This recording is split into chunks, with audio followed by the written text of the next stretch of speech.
Welcome everybody, my name is Marcus Stone, and in this video you will learn how you can easily add countdown timer for your site in Site123. I think this is really important if you have products and if you want to show the importance of limited time. So you just want to click here on add new page and just write here timer. You're gonna see it here countdown. Take it, click on it, and let's just add it to the beginning of my page. So we see it here now.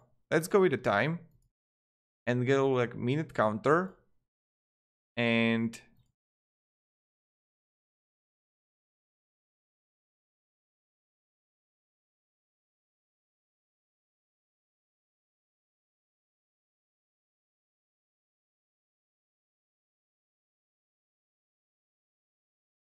we can go like here,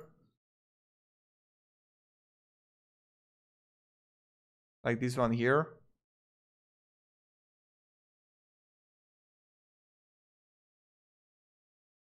So we can see the countdown is going really well now.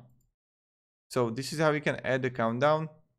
Minute, hourly counter is really up to you, but this is how we do it.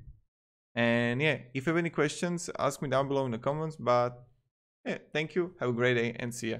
Goodbye.